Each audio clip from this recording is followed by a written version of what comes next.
What's going on, guys? Brent0331. Appreciate you guys tuning in. So we got another episode of Interview with Warfighters. This time we have Chief Petty Officer Benito Olson, United States Navy, retired. He served 10 years, and he's our first dog handler that we've ever had on here. So, Chief, welcome to the program. Hey, how you doing? Thank you. All right, so let's kick this off, man. What made you decide to join the United States military, specifically the United States Navy? So interestingly enough, growing up, joining the military really wasn't a thing that I wanted to do.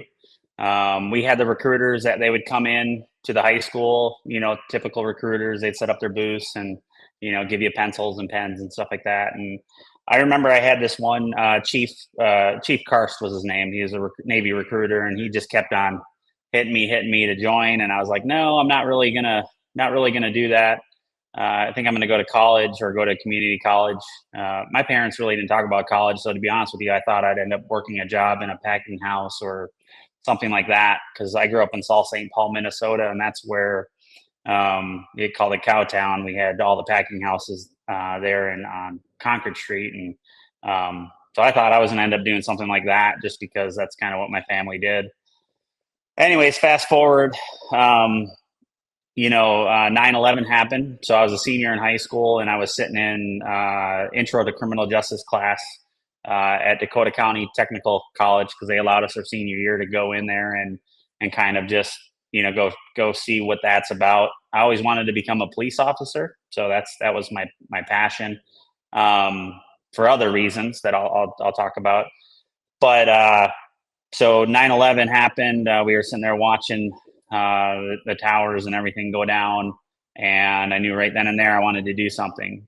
The first branch I joined was not the Navy, interestingly enough. I actually joined the National Guard, out of all things, and it was the infantry that I had joined. So I went and did a couple of weekends of that, and I realized quickly that I enjoyed doing it, but because of certain family things at home that were going on, my mom was about to leave right after high school and go move with my stepdad down to Alabama. We were up in Minnesota, and I figured since she was leaving, I might as well try to leave as well. Well, the National Guard, unless you deploy overseas, you really don't leave anywhere. You kind of stay in your hometown, and I didn't want to do that. I begged to try to get over to the Army, and like the what was it called? Just active duty Army, and it doesn't work like that. They don't just let you jump over and do that. Once you're in the National Guard, they kind of got you. And so at 17, maybe cowardly, I think, looking back on it, but everything happens for a reason. I said, no, I don't want to do this no more. I'm going to go join the National Guard or go join the Army. And little did I know you can't do that. So they discharged me. I had this, he was a staff sergeant, basically said I would never amount to anything, kind of called me a loser. And, said if I quit this, I won't amount to anything. And I was like, that's fine, but I can't stay here in Minnesota. So I left. I got out of that, and I tried joining the Army. They wouldn't take me because I didn't know at the time that they gave me an RE3 discharge out of the National Guard for basically other than honorable conditions. And at 17 at the time, I had gotten that discharge, which was kind of did me a disservice. So the Army wouldn't take me. Well, my mom left, and I ended up going to the local community college and living in this apartment there. And, there's drug deals going down, and you're living in an apartment with, 3 other people. And it really was just a frustrating time for me because, I'm now learning to live with people that, are messy, and they don't clean up after themselves. And I went back down to the recruiter's office because I was going to community college. And it really just kind of threw me off when I had gotten down there, because no one was there but the Navy, and I had never thought about joining the Navy before. So I walked into the Navy recruiter's office, and he was surprised as hell to see me. And we ended up, chatting a little bit, and that's kind of where I ended up joining the Navy. Once he started doing all my paperwork, he came back and told me that this is going to be pretty difficult for me to join. And that kind of was crushing, because of the discharge they gave me. I had to go down to the regional recruiting commanding officer, and actually go have a meeting with him and say, hey, I want to join. And he basically ask me, why should I let you in my Navy? And I had to basically eat crow and just, beg him to let me in. So that's how I had started my time in the Navy. What year was this again? So this was 2000 and 2002. So I had been 6 months into going to community college, and some of the classes I was having to take there, which it's a big topic right now of like why school is so expensive. Well, I wanted to be a police officer, and they're having me take these intro to history of rock and roll and this other stuff, and it's just like, why are we doing this to ourselves? And the Navy offered a path. Minnesota offered a path with military experience to come out of the military and then take the test to be a police officer. So I had thought that was what I was going to do. And so it was March of 2003 is when I went to the recruiting office, because I was sitting in this car dealership working, and we were going into Iraq when we first invaded Iraq, and I was like, oh, I want to go do that.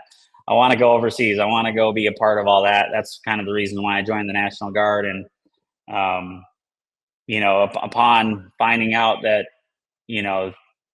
I just wanted out of Minnesota, so I took the Navy, and the Navy brought me down a great path. I got to work with a Tier 1 unit with the SEALs, and I wasn't a SEAL myself. I was a Master at Arms dog handler, but I have a feeling like God had those other places closed that day, because I probably would have walked into the Marines office, to be honest with you, because at that point I was ready to do anything I could to get out of Minnesota. It's crazy. You are not the first guy that's told me that in these interview warfighters, where they walked to the recruiting station to talk to another service, and it was closed, or they stepped out, and then some other branch was like, "Hey, come on over here," and that's how they ended up in their respective branch of the U.S. military. And even the chief Cars, he was shocked to see me, because when I had such a bad experience with the National Guard, he had approached me later on in my senior year and said, come on, just come on over and join. I was like, fuck that. I don't want any part of the military anymore after, this guy, staff sergeant, basically said I wasn't going to amount to anything. So of course, why would you go back to something like that? But anyways, ended up doing that. And that was like the best decision I ever made.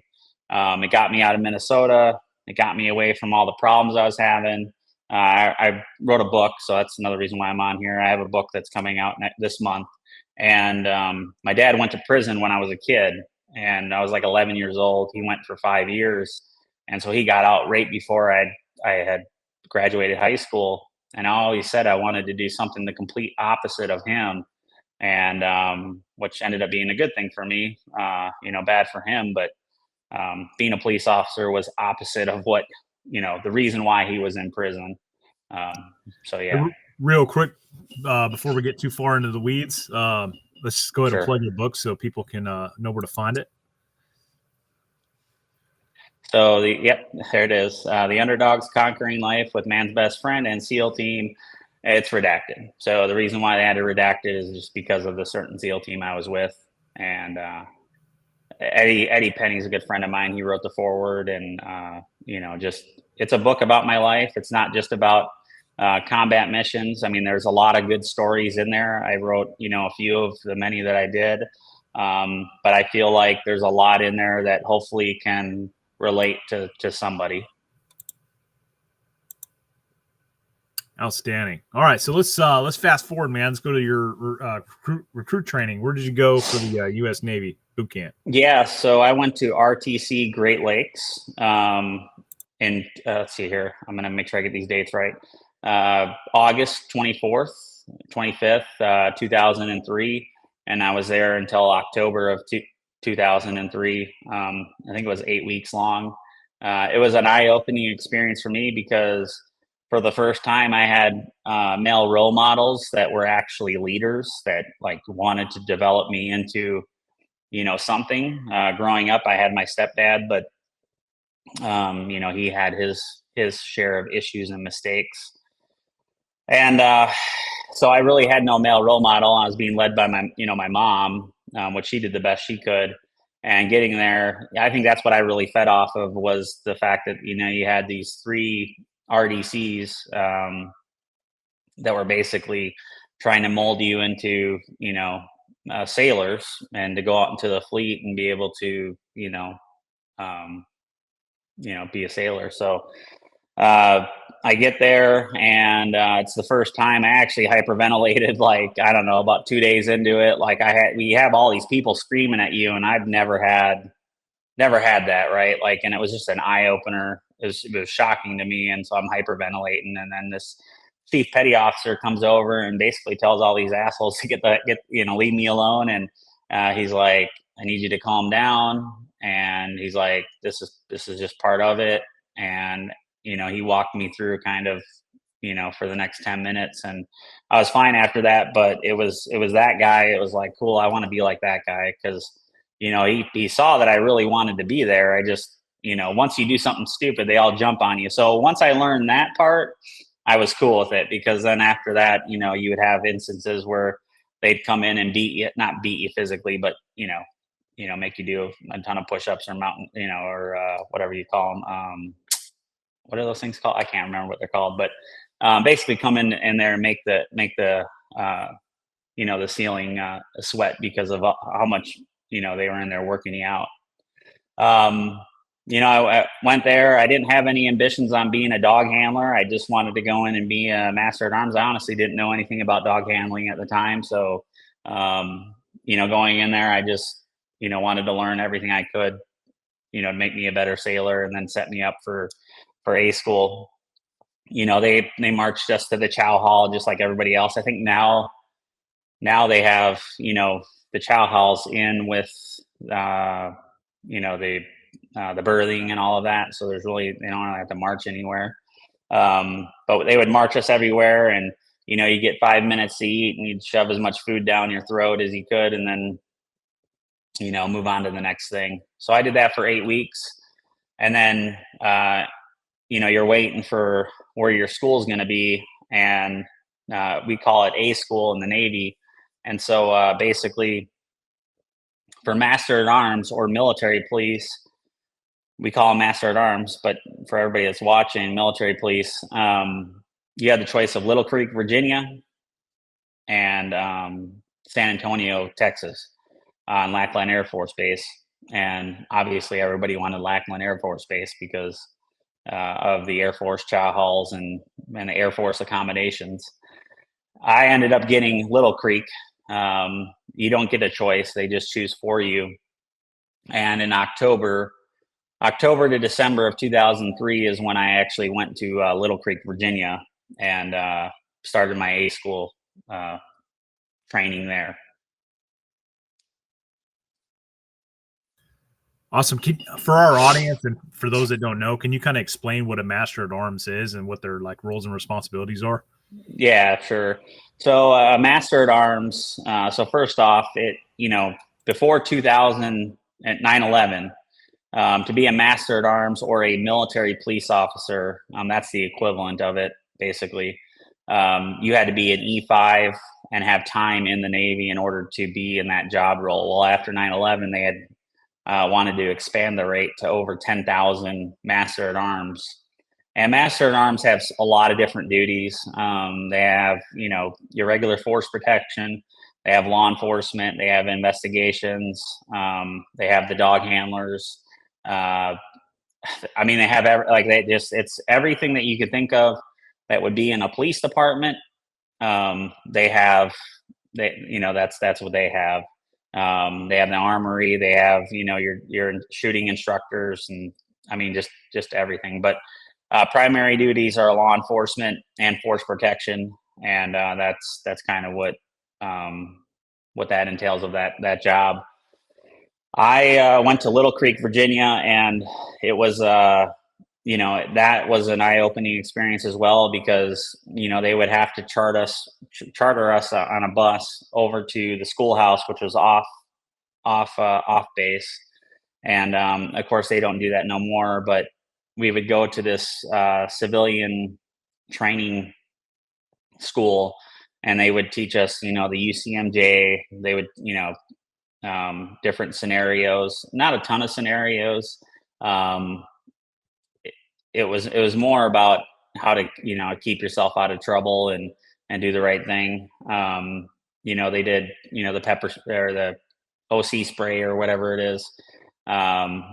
Just enough to kind of give you a brief overview of what your job's going to be like. But when you went to the fleet, eventually when you went to your base, that's when you would be trained, for your specific job role. While I was at Little Creek, I did notice the working dogs. They would come in and they would do drug sweeps in the barracks. And so I thought it was cool. I didn't really think much of it. And, all I could think about at the time was I wanted to get back to Minnesota. I wanted to do my time and get back. So that was kind of where my head was at. I just wanted to do really great at my job and then just get out of the military. Little did I know I'd end up, I tried to do 20 years. I ended up doing 10 just because of the medical injuries. But, again, sitting there watching the working dogs, I thought a little bit of it and just, kept my head down and kept working hard. It got towards the end of that, and we get to pick our duty stations, kind of. So you get 3 choices, and most people wanted to go to Italy, or they wanted to go to Japan. Some wanted to be stateside, like go to Pensacola and stuff like that. My whole point in joining the military in the first place was because of 9/11, and then I saw us while I was sitting in the car dealership. I saw us going into Iraq. I wanted to go and deploy. So I thought in my brain, my small brain, I thought, well, I'm just going to put Bahrain down 3 times. It's like right there in the Middle East, and surely I'll get a chance to deploy. It never happened. I got to deploy. I got to go to like Dubai and Fujairah and these other places. So I put down Bahrain 3 times, and people thought I was nuts. But Bahrain ended up being like the stepping stone to the dog world for me. So it worked out great. That's funny you say that. I work with a guy, and I'm pretty sure that's where he was stationed. And being a Marine, I fuck with him all the time since he was a Navy Master at Arms as well. And I had spent more time on ship than he had, so that was always my dig in him. I'm like, you're in the fucking Navy, and I've been on ship more than you. Yeah. But he did the same thing though. I'm pretty sure he went to Bahrain, and did like security work there as Master of Arms. So is there a big naval presence in that area? Yeah. I mean, we have I don't know what it's like now, but we had, our pier where all the ships would pull in. So yeah, I mean, it's like a main hub as they're working their way up into there. So yeah, absolutely. Yeah. So I ended up going to Bahrain, and I showed up there on my birthday. They put us in these 5-star hotels because they had no room on the base. Ended up working out to be a really good situation for me. But as people, take advantage of that. They eventually threw us on base, then realized they didn't have enough room. So they had to give us housing allowance to go move out in town. And so as an E2, I was living, in these villas out there that it just was great. So I get there, and they start us in our ASF Academy, which is or NSF Academy, not ASF, NSF Academy. And they start teaching you all of the things that are important to Bahrain. So the gate standing, the patrols, things like that. And basically everything that we went through at Little Creek, we went through there, and then some. I saw the working dogs for the first time working sweeping the school buses there because we had dependents out there that were going to the local school and Department of Dependent School, I think is what it's called. And I was like, man, I really want to do that because I saw that as an opportunity to one, advance, but also I saw the bond between the handlers and the dogs, and it just seemed pretty cool to me. So I started to go over to the kennel and I asked them kind of what I needed to do in order to be selected to go to the kennel full time. And I was basically told that in order to do that, I had to do really well in patrols, which, you know, again, it's just one of those things like you got to learn your job first before you can start doing other things. Like it's like laying a foundation for a house. And so I went back over to patrols and I told them what I wanted to do. And they said, you know, you can go over to the dog kennel as much as you want after you're done with work, but you can't, we're not going to just let you go. Like you need to learn your job first. So every day that I would go to work, we would work 12 hours and then I would go over to the kennel and I'd work 4 hours over there being kennel support. So that entailed cleaning the dog shit in the kennels, bathing the dogs, taking the dogs for walks, cleaning basically all of the grunt work of being in the kennel. So every like dirty job you can think of, that's kind of what you would do. And then you would get a little hands on with the dog handlers and the dogs as well. And I would do that. Man, I did that probably for 4 months straight. It was a grind going back and forth. And eventually I got everything signed off for my Navy PQS qualification standards for being a patrolman. They eventually, my chief, his name is Chief Rusi. I never forget it. He went over the radio one day and basically said, hey, Benito, actually they called me Seaman Olson, is going 10-8, or I think it was, and he's going to go over to the kennel full time, and they released me from patrols. And you said that was after what, like 3 months on patrol? They let you go over Yeah, there? 3 or 4 months. I mean, I went over there every day though, even on my days off. But we were working port and starboard for a long time, where we had to work 12 hours on, 12 hours off. So I would literally go from there and then go over to the kennel for 4 hours, and so that's like 16 hours, and then it takes me another half hour to walk home because I didn't have a car or a bike. So I was going on like 6-7 hours of sleep each day. Yeah, that's crazy. It just shows a testament to your work ethic to put in all that work after your normal shift. Yeah. But it speaks volumes though, because if you got to go over there after like 3-4 months, like to me that's not very long time period. No. That they were saying like, all right, we're going to let you go so that you can go do this. Yeah. So I ended up going over there, and then I was only over there probably 4 weeks, and then they had slotted orders for me to go to Lackland Air Force Base, to go to the dog handler course over there. So with that, I had to extend my time over in Bahrain. I had to give them an extra year on top of everything that I've already given. I think I was going to be over there for 18 months. I had to give them another year. So I ended up doing 2.5 years in Bahrain total, even after dog school. Nice. Did anything wild or crazy happen while you were stationed there? No, nothing. I mean, we didn't have any, nothing happened. Like, it just, you always thought something was going to happen, but they never did anything. Yeah. Dry runs and stuff like that, maybe, but no.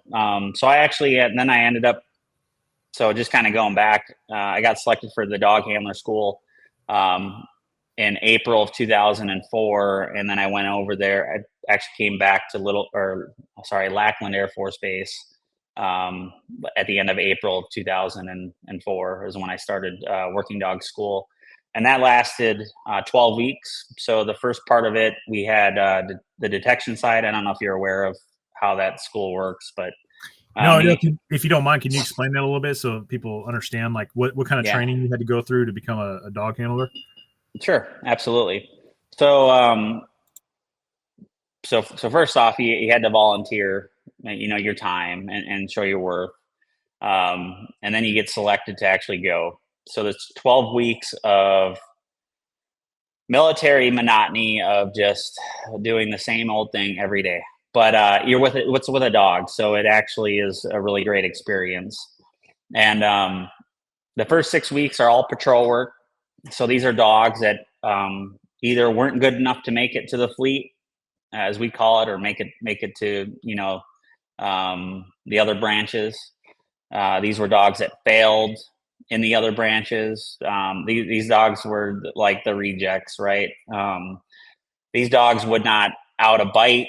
They obedience, detection, like there was some flaw with them. The reason why they could not serve, with a unit. So first 6 weeks of patrol work, you would learn building search. That's for a bad guy. You would learn open area searches with a bad guy. Basic patrol work with a bad guy, like bite out, things like that. When you first get there, you don't even get a dog. They put you on an ammo can, so a big ass ammo can, and they attach a leash to it. And for about a week, you sit there and you give an ammo can, obedience commands, and you give the ammo can corrections, and it's just a bunch of. I get it. I understand. I understood afterwards. You can't. Yeah, I mean, you feel like you're being humiliated, but it's really not that. It's to make sure that you can actually do it right when you actually have a live animal with you. Like if you give a shitty correction to an actual, like a dog, like you can hurt it, And I'm talking like light corrections. I'm not talking heavy corrections, but being crisp with your commands and making sure that you're telling the dog no and then correcting, just things like that, like things I would do with people to this day with pets. I mean, I own Patriot Dog Training, and we specialize in the pet world, but a lot of the stuff I learned in the military transfers over to this, so I understand now. But again, 6 weeks of patrol work. You got dogs that are just dragging your ass everywhere. They have a thing called, I think they still have it too. It's called shit hill. Basically, you take the dogs out in the morning, you walk them in a circle, and they shit on this hill, and you have to pick it up. And so for 6 weeks we did that. And then after you graduated those 6 weeks, you go over to the detection side of the house. And some of these dogs are really good. Almost all of them have no obedience because they're detection dogs. Like they say you're never supposed to correct a dog, when you're doing detection work, because you want them to be able to find the odor and not be hindered by the correction of the leash. And you had dogs that would false respond. So dogs that would say, hey, there's something here, but there's really not anything there because they just want their toy or their food. The military doesn't use food, but in civilian side, like we can use food and stuff like that with pet owners. But dogs that are just like, they're just bullshitting you. It's like playing a game of poker with them. And so for 6 weeks, these dogs, I had this dog, this lab that would drag my ass from the kennel to the trailer, and then from the trailer to the training problem. And my hand would be like literally purple because, again, you're not supposed to correct these dogs. That was like the rule. And again, for 6 weeks, you're doing detection, and that's a long time to do detection work. I mean, but now again, hindsight, like there's no amount of videos you can watch, no amount of book work you can do that will replace actually putting your hands on a dog and watching a dog work in person. Like I understand now why it's 12 weeks long, and it probably should be longer. But from that standpoint, I get why it's that long. So I graduated from the dog trainer course down at Lackland Air Force Base, went back over to Bahrain, and still had 24 months and some change to serve there. So while I was there, I got paired up with a new dog named Bren, who I don't have any pictures of. Bren, he was an all-black shepherd. Basically was 100% on detection. He was just great at doing it. So it was really great as a new handler. He could show me kind of how to see, how to see the dog actually work and actually do its thing, I kind of stepped back, and it was kind of just like easy coasting. And then I had another dog named Shecker, who was a flat coated retriever. This just black, he looked like a golden retriever, but he was just black. And then a new working dog named Leo, who was just a badass rock star. We could teach that dog. I taught him how to sit pretty, so he'd sit on his hind legs. I taught him how to do a bark and hold, so he'd bark, and he'd literally jump and bark at your face, and until I told him the bite command. And then so while I was there, I had a chance to get on a bunch of dogs. It was a good time. I was getting bored though, honestly, because it's force protection, and we're really not allowed to deploy there. They were taking handlers from the state side and from other areas, and they were actually deploying them to Iraq and Afghanistan now. And if I couldn't do that while I was there, then I really wanted to just be done with it. So my time came. I had about 7-8 months left in the military, and they said, leadership said, "Hey, if you want a challenge, you can go back stateside, go help run a small kennel." And so we just started, we started looking for different duty stations in order to, get back stateside and see if I could further advance my career.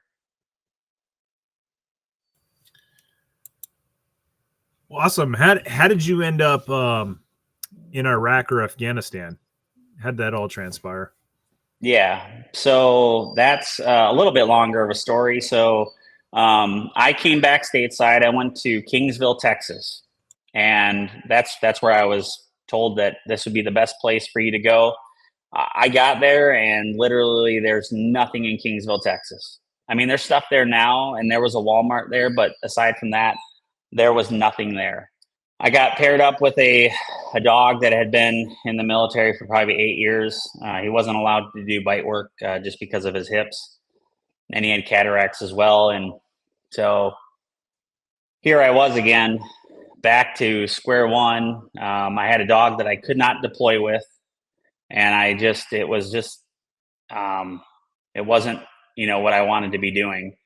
So I started volunteering my time with the Texas State Patrol and doing ride-alongs with them, and it just, I thought that I was going to get out at that point. I found something that I really enjoyed doing.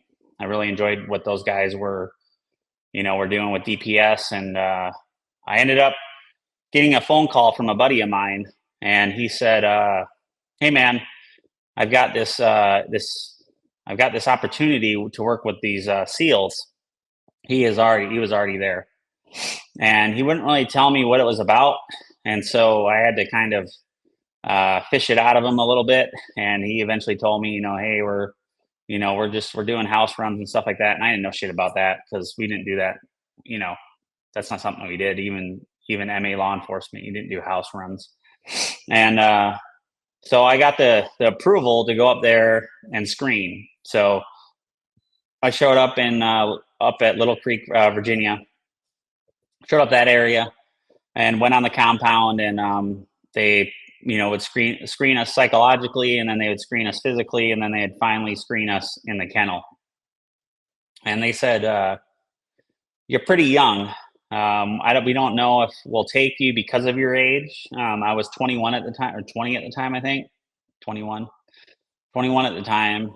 And normally the guys that go to this command, they're late 20s, early 30s. I mean, these are SEALs that have done platoons with other teams, and even the support personnel like I was doing, they're a little bit older. So I left thinking this isn't going to happen. I'm probably not going to get selected. And, I did really well while I was there. This Master Chief, I tell this story. This Master Chief, he's a SEAL. He's like 5'7", 150 pounds or whatever. And one day he says, "I'm going to take you out on a run. We'll go on a 5-mile run. We'll do the O course, the obstacle course. And then we'll do a 5-mile run back, and then we'll do pull-ups." And little did I know, I was like, thinking I'm going to smoke this guy. Well, he's a SEAL, and but he's just older. He's, in his 50s, I think. And he smoked the shit out of me that day. And at the end of it all, we got done doing pull-ups, and he's like, you really should be able to do more pull-ups than what you did. I think I did like 3. Like we just, in the Navy, we don't do pull-ups. I know you guys in the Marines, you guys do pull-ups, and it's just a different movement, working out with your body. I worked out and I thought I was in shape, but I mean, man, that guy really handed it to me. So it was eye-opening. I ended up going back to Kingsville, Texas, and about a week later, they called and they said, "Hey, you're selected. We want you, but we don't know if we're going to be able to pull you. So you might have to wait, a couple of years." And I'm like, "Okay, this sucks." I wasn't willing to wait 2 years, a couple of years though. So I was like, either they're going to take me, get me out sooner, or I'm going to just go to DPS, because I could not sit in Kingsville. It was just, it was, the people were great. The kennel was great, but it's just, the work was not fulfilling. And I think 2 weeks later, because of this command I went to, there's a tier 1 unit. They were able to, pull some strings and get me cut orders. And even the command I was at, and down in Kingsville, they're the ones that agreed to release me, but they were shocked at how fast I got orders. So I arrived in Kingsville in July of 2006. And by February of 2007, I was already reporting to up at Little Creek, to the next unit that I was with. That's pretty amazing. Yeah, it was wild for sure. So I can go in. You want me to go into? Sorry, I don't mean to. Yeah, man. So you just got this new command. Yeah, it's attached to a SEAL command. Yep, cool. Walk us through awesome. there, man. Yeah, so I got attached to the SEAL team. Can't give you a number because it's not allowed to say it. I got attached to the SEAL team, and they put you through a support course, basically to keep you from hurting yourself or killing somebody else. So they walk you through CQB, combat clearance. They walk you through OTBs. So those are over the beaches, where you come in on a boat, you get out of the boat, you get in the water, and you swim onto the beach, and you do, a mission or whatever. And then you go swim back out, get back on the boats, and then, take off. You did land navigation, not with a GPS, with a compass and beads. And then what else did we do? We did comms. We did medical. The medical part really helped me, because when I got blown up, there was stuff that they taught in the medical unit that I remembered when I got blown up. Just little things that can save your life. And then that was pretty much it. A lot of it was teaching the shooting, teaching the clearing of the house and stuff like that, and making sure that you, again, don't hurt yourself or anybody else, just enough to keep you safe but deadly. And so what else? So we're doing this course for 6 months, and I'm told that right when I first get there, this SEAL comes up to me, and he's like, basically just said, "I'm going to hold you to a higher standard, 1, because of your age, and 2, because you're a dog handler. And the dog handlers are the only ones that were going to the door, other than EOD, going to the door on the objectives." And so he's like, "I'm going to hold you to a different standard." And he did. There were times where I was like, quitting wasn't an option for me, but he definitely made it difficult, which in the end, it saves lives. So I ended up graduating that course. And then in June, I got assigned to a squadron, and that squadron ended up, they were going to deploy 6 months later or 5 months later. And normally the new dog handlers, they were giving us like a year workup or longer, because now you have to go learn the dog handler job. And then you have to learn how to use the dog. Some of these dogs that, like the dog in the background, right? Like, we're getting these specialized dogs that we're training for these specialized missions, which requires a lot of training for the handler and for the dog. And they tell me I'm going to deploy in less than 5 months. So it was literally like sucking water through a fire hose. I mean, I know it's been said a lot, but that's what it felt like. And I walk up into the team room, and there's all these guys, they're older, they got beards, some of them are physical specimens, and you're just like, good Lord. And, here I am, 140 pounds, 150 pounds soaking wet. And I've got to go run with these guys. And to this day, like, I've talked to several of the guys, and, their thoughts were like, there's no way this guy's going to be able to, run with us. Just because of how I looked, right? Like, I just, I shaved my head. Usually I probably looked more like a Marine than I was in the Navy back at the time. Like, if you look at some of those pictures I sent you, like, I got my head dicked, or I got a high and tight. And, they accepted me, but, they didn't think too highly of me at the time. They didn't think I was going to be able to keep up with them. So I got paired with this dog named Digo. He was just a little heathen, and I talk about him in the book. He, was kicked out of another squadron for biting all the good guys, biting the handlers and all of that, and biting the operators. I mean, it was a shit show with him, because he just did not know how to target the right people. I mean, he bit bad people, but he bit everybody. And so they tell me I'm going to deploy in 5 months. Oh, by the way, we're going to give you this dog that has a lot of problems, but they gave him to me because they knew I could handle him. So Digo, again, he's in the pictures. He was probably about 65 pounds, and he was a man eater. I mean, this dog, when he would get on a bite, you knew that he was going to inflict some pain. Even at 65 pounds, like the dog in the background, that's Brando. He was, 95 pounds. But even at 65 pounds, you send him in, he's going to find somebody, and he's going to give him the business. So started working with him. And of course, during training, everything is faster because, guys just want to get through the problem. Little did I know that when you get on deployment, everybody slows everything down. So working up to deployment, I had some struggles running with the team, just making sure I'm in the right part of the stack. It wasn't my job to be the 1 or 2 man. I usually was in the middle to the back, and I would just guide the dog wherever he needed to go, and then work my way as we're working through a house. So we did that for about 5 months, and came time to deploy. And again, my team leader at the time, he told me afterwards, he's like, man, he's like, I watched you during workups, and he's like, because you're just so lost. Like, I wasn't a Navy SEAL. Like, these guys had done, multiple deployments here at this command, and they were also SEALs at other commands before they got here. So it was eye-opening for me, because a new way of handling a dog, new way of operating with these guys. And we ended up deploying to Iraq, Baqaba, Iraq, in 2008, January 2008.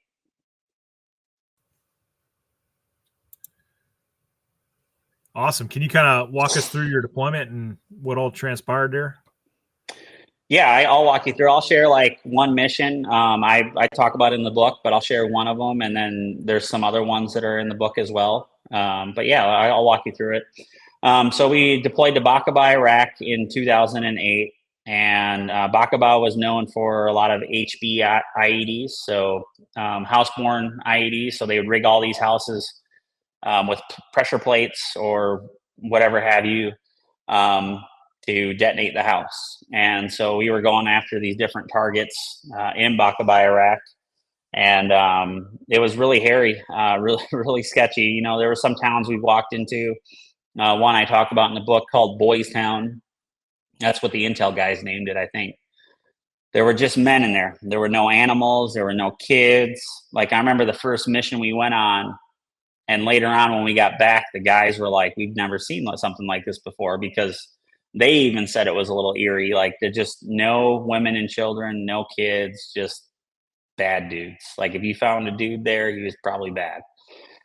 And I remember the first mission I went on with Digo. Again, there was no bites on this mission, but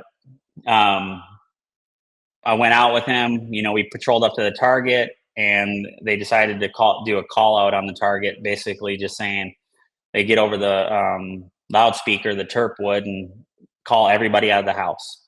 So we call everybody out, and then my team leader says, "Hey, we're gonna soften up the front door, throw a thermobaric grenade at the door. It usually would blow all the doors, windows, everything, and kind of open the place up." And he tossed that thing in there, and that was the first time I had heard it, because during training we didn't use that stuff. Like we use crash bodies and stuff like that. So he throws that in there, and I was just at shock and awe, like how much shit went flying everywhere. They had a gas can out in the front. There's a fire that started by the front door, and it was really cool. So anyways, they call the dog up. They say dog up, and I go kneel by the team leader. I say dog up. He says send it. And that's my favorite phrase, send it. But so I unclip Digo, I send him in. He goes in, searches the house. He was in there for quite a long time. He comes back out. He hadn't found anybody. There's a way where we can see while they're in there doing things. I can't tell you how it is. You can kind of discover that for yourself. So anyways, we send them in again, and the team starts to flow in behind them. And so they're working. And then eventually I catch up to Digo, and I start going in door to door with him. And it was just very systematic, and it was very slow. Like the guys, they weren't in a hurry to, like they were in training. And so for us, it was it was cool to see us actually work with the team. And we get a call that, hey, we need to search some of these outbuildings, and we start searching the outbuildings, and I send Digo at this doorway. Well, Digo sniffs the door seam, and then he sits. And that usually means that if a dog is passively sitting on a door seam or sitting on something, usually they had found something. And so Digo ends up sitting on this door seam. EOD comes over, clears it, and they end up finding these mortar rounds that were scattered in there. And so Digo hit on the munitions, which was great. We got back to the base, and everybody's like, great job, Digo did great. And so it was just a good first mission for us. I'll share one of the other ones that I share in the book with you guys. And then the book has other missions with other dogs and things like that. Digo was quickly getting a good name to him and I. The stuff that he was doing, he was finding bad people. And we go on this one mission where we get these 3 helicopters, and they're the 60s, and there's not enough room on one for me to be with my team, so I had to hop on another one. But the call was that we were going to drop ordnance on these we call them palm groves. They were just kind of out in the middle of nowhere. They had a couple little buildings there. We had watched guys carry like heavy machine guns, RPGs, and stuff into there. And so the call was that we were gonna drop bombs on these buildings, and then we're gonna land on the Y. So we're gonna land like 100 meters or whatever out, and we're just gonna walk in and then start the assault on the target. So we drop the bombs. We get down. They drop us down. I need to find my teams on a different helicopter. Luckily, my team leader is lasering for me to come over to signal that's where they're at. He knew I was like new, and he told me at the end, he's like, it wasn't ideal that I was on a separate helicopter, but it worked out. So we get out of the line, and we start working our way through these palm groves. We're sending Digo out. He's searching. And then we start seeing all these like tunnels and trenches that were dug, and they had palm leaves covering them. Like it was strategic for what they were doing. I don't know what they were doing, but they were doing something. So we'd have to call the dog back. We would toss grenades into these, holes, and send the dog back out. We did this for about a good 10 minutes. And then eventually we got to the point where we were reaching the buildings. We sent Digo up, and Digo hit on this building, and he started barking at it and trying to tear at it. And usually that means somebody in there. So fast forward, when we get back to the base, they end up seeing somebody being pulled out of there. Anyways, so we're working this target, and he hits this building. We can't get in there, and we get a call about an asset, or an asset that we had in the sky. Said, "Hey, there's somebody about, I don't know, 50 meters from you, and they're lighting up the area, showing where it's at." So we start working that way. Well, my dog starts bracketing back and forth like this, like kind of like if you have a cone. He's working to the point of the cone, so he's going back and forth, and he starts barking at these reeds that was like a wall that they built, and the overhead assets like sparkling an area about 30 meters from us. And I'm like, hey, no, that Digo's on something right here, and they keep on saying the guy's down there. And so I'm like, the dog knows that there's somebody here. So one of our snipers found a way to get over around the other side. And so Digo and I, it's like you have so much adrenaline going through you. We booked our way down there, and we get to the other side, and he says, hey, send your dog. And so it's immediately I sent Digo. He went back to that original spot, but this time on the opposite side of the reeds, and nailed this guy. He had a fully loaded PKM in a hole. He was in like a foxhole. He had like dug out a hole for himself. And I don't know why to this day, like he didn't shoot through those reeds, like, cause he would have lit us all up. And Digo had this guy by the throat, which one of the guys that I did another podcast with, he talks about, and grabs the guy by the throat, and the guy is like grabbing Digo by his electronic collar. So, I'm telling Digo to come off, but the guy's got a hold of him. And so I look over at the sniper, and I'm like, dude, take a shot if you got it, because I can't get Digo off. We did not want to go up to the guy because these guys wear suicide vests. We didn't want him clacking himself off and then hurting one of us. And so, the sniper takes a shot, and I walk up to Digo and just kind of choke him off for the guy. And then we start sending Digo, because there's like two other guys that we have to deal with. One guy they engaged, and then he crawled down in this ravine area, just like this shit-filled water. And so we sent Digo. Digo quickly found him, and he had an AK in his hand, and I think he was on his way out anyways.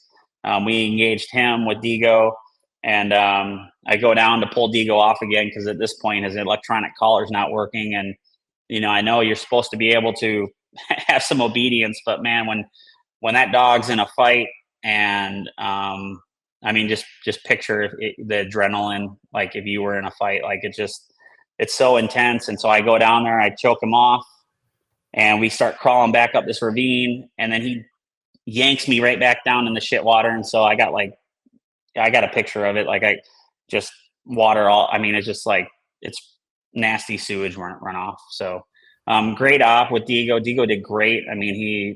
That's the whole reason why, that mission right there, and then other ones that we did were the reason why I went on the mission where I ended up getting blown up, because, we could only take one dog on that mission. I think it's wild that, twice on this one mission alone you talked about, your dog was able to get in there and get a bite on these, insurgents, and like the insurgents did not shoot at the dog. So was it low light conditions? Did they just not expect it, or just didn't see it coming? Like, how do you think as a dog handler the dog was able to get in there and get those? Yeah, I think a little bit of psychological. So if you've never heard a grown man scream after being bit by a dog, like, it is a sound that you will never forget, like a grown man shriek. So psychologically, I think that's part of it. I also think that they just don't know what the fuck to do. Like, they got this dog fucking mauling them. It's pretty difficult. And I said it in my book. Like, when you go to Afghanistan, like, those dudes want to fight. You go to Iraq, like, those dudes, some of them are fighters. I'm sure you've experienced your share of it, but it seemed like, they seem like some pussies. So I'm going to say it. Like, you go to Afghanistan, like, even the women want to fight. Like, we had women come out with guns. We never, Iraq, it just seemed like they, rigged buildings, suicide vests, like,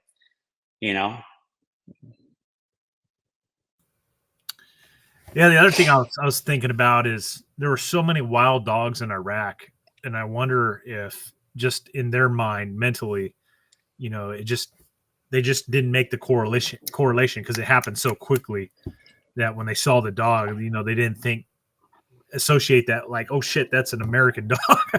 You know what I mean? Like, I don't know, because they knew that we were there. I mean, they knew that we had dogs. yeah, They always they called us the the boogeyman, because we had the the nods, the green eyes, and after dropping the bombs on them, I mean, and then they heard us throwing grenades and stuff. I mean, they had to know we were there. Again, I think it's a psychological thing. I mean, I'm sure police officers experience something similar, not quite crazy like that, but well, this shit you guys deal with anyways these days, so you might as well be in a war zone. But just police officers dealing with their dogs and going after bad people, like it would be shocking to me to have a dog come latch onto me in the middle of the night. yeah. So I know you're trying to save some stuff for the book. Obviously, we want people to buy the book Yeah. and read further. But I do think it's kind of important to discuss like how you got injured over there on your first deployment, because it's a vital part of your story. I mean, you don't have to go into huge detail, but can you kind of explain like how you got injured over there on that deployment? Yeah, absolutely. And I appreciate that, because like walking through that story again is, I mean, I don't have, I don't struggle with things, but you walk through it a lot of times. I tell you, writing about it was difficult, but so, Digo had gotten a really good name for himself. I mean, I was just a handler, so I couldn't, I was just attached to him. His success, got me success. So one night we decided to go out. We're going to take the strikers out, and they can only take one dog. And it ended up being they wanted to take Digo. We had lost a couple SEALs, a couple assaulters, a couple nights before, so they wanted the dog that they knew could go into this house deep and go find somebody. We were still dealing with IEDs and everything else. So we rode into Bakaba in these vehicles. We got out, we patrolled in. I ended up, I detail it better in the book. But anyways, we get to the target. The call is made. Hey, we need to go up to the building in order to get the dog in, because Digo, as you heard in the last mission, he likes to go. He'll bite dead people. Like he'll take the easy way out. Dogs are opportunists, and so we had two fighters that were in the doorway of this house that we were assaulting, and they were dead, laying on the ground. And Digo kept on going in and just biting them. It worked out. I mean, you could see that they weren't playing possum. Some of these guys would get shot, they would play possum, and they'd suck you in. So I say, hey, we need to go up to the window. I'll put Digo through the bay window, and while the rest of the team goes in through the front door. And so I ended up getting down on both knees and kneeling down, because they were going to chuck a frag grenade into the house. And as soon as they chucked that frag grenade in, like a second or two later, the house detonates, and I ended up getting buried, completely buried, shattering both femurs, shattering my wrist. And then Digo got chucked, 15, 20 feet. I can't remember what it is. Sometimes I say 10 feet. Sometimes I say it's 20 feet. It was like 10 to 20 feet away from me. And, he's trying to bite everything. And like I talked about in that course, we carried med kits and muzzles, and we carried fentanyl lollipops. And so I remembered right then and there, after they uncovered me, again, I detail it more in the book, but I basically start chewing on these fentanyl lollipops, and my wrist is hanging, because I have a broken wrist. Sadly, our EOD guy, Louis Safrant, he was killed. And I guess anybody watching this, you take anything from it, but if you can go, just Google his name, Louis Safrant, and learn about him. He paid the ultimate sacrifice that night. I'm here alive, and I'm lucky to be alive, but I want to make sure we show honor to those guys. And Louis Front, he was killed that night, and they ended up loading both of us. And again, I describe it better, but loading us both on these strikers, and I'm basically laying face to face with him, and taking the ride back to the helicopter, and then ultimately back to the hospital in Balad. Well, thanks for sharing that story with us, man. So obviously, you suffered a catastrophic, wound. Can you kind of talk to us about like your recovery process? Because you weren't there. You went on to serve after this. So Yeah. What did you have to go through to get back into the fight? Sure. And again, I'll keep it short because we'll be here for another 2 hours if I go into every detail. But so basically, they put external fixators on me to get me from Balad to Bethesda, Maryland. External fixators are basically rods on the outside of your legs, and they screw into the bottom and the top of your femurs, and then they isolated my wrist. I ended up having a 9-month recovery, which was faster than anybody had thought. So I shattered both my femur, shattered my wrist, and I ended up deploying 9 months later. During that 9 months, I had physical therapists like pushing me. I also had people hitting me about a med board, stuff like that, like surgeons like, hey, do you want to do a med board? I also, I had, SEALs that I had served with that were helping me and pushing me. The SEAL that taught that support course to me, I write about him in the book too. He came up to me and he said, "What's your plan?" I said, "I'm gonna come back." And he looked at me and he's like, "Really?" He's like, "You're coming back?" I said, "Yeah, I'm coming back." And so for 9 months, I carried this 70-pound rucksack. I still have it at my house to this day. I just don't have the heart to get rid of it, even though I don't touch it anymore. It's like a symbol that's always there. And I carried this rucksack around for 9 months to strengthen my legs because I knew that'd be my biggest weakness. And I ended up deploying that following end of December, early January, back to Afghanistan this time. And I took a new dog over because Digo had already survived and done his training, his recovery. And so I took a new dog over there, did another deployment, and then I ended up doing 2 more after that follow-on deployment. And I detail all of those missions as well. Well, a lot of the missions with the dog in that as well. How many deployments was it typical for one of those working dogs to go through before they're ultimately retired? So we were a little different. Most of these working dogs, they'll in like the regular military active duty, they'll do 9, 12 years. They'll just keep redeploying them. I don't think there's, I don't know what that is like, but when I was with this team, we would deploy anywhere from 3 to 5 months at a time. And it may not seem like a long time, but when you're out there doing ops every night or every other night, that's a lot of stress on you. And it wasn't like me going and sitting in Bahrain for 2 years, right? Like it was, and again, you have these mine clearers that go over there. They'll go over there for like a year and they're clearing mines on the road. And God bless those guys. That's psychologically hard too. But we would go 3 to 5 months.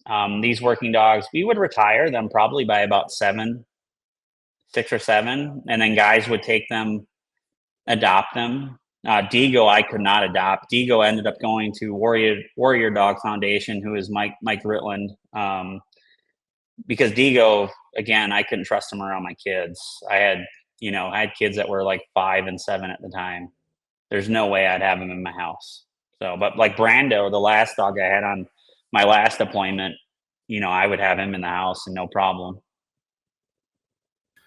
Yeah, Digo sounds like a warfighter, man. He is, and after he got, yeah,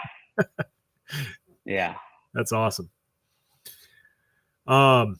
Okay, so you redeployed to Afghanistan. You did some time there, and then obviously, if people want to learn more about that deployment, they can pick up your book. So, coming back from Afghanistan, how did you I assume that you started transitioning out of the Navy at that point. So my last deployment in Afghanistan was really hard. We had Extortion 17 go down over there, and those were our guys. We were in a different base, but we, for that deployment, we all split up, into different troops, and so that was 2 troop, and John Duandara was on there. He's like my little brother, and after we lost all those guys, like I was psychologically, like I say it in my book, I could deal with my own injuries, but losing those guys, I mean, it was hard, and I just couldn't do it no more. And so I decided to go back to the fleet, just to the regular Navy. That I was struggling with PTSD. I was addicted to Vicodin, because when I got blown up, my injuries, like I kind of lied, like that's what kept me kind of going, kept the pain away. I could work and function on Vicodin, and like barely anybody would know that I was doing it. And so I realized that my time was done in the military, and just dealing with PTSD and all of that. It just wasn't something I wanted to keep on doing.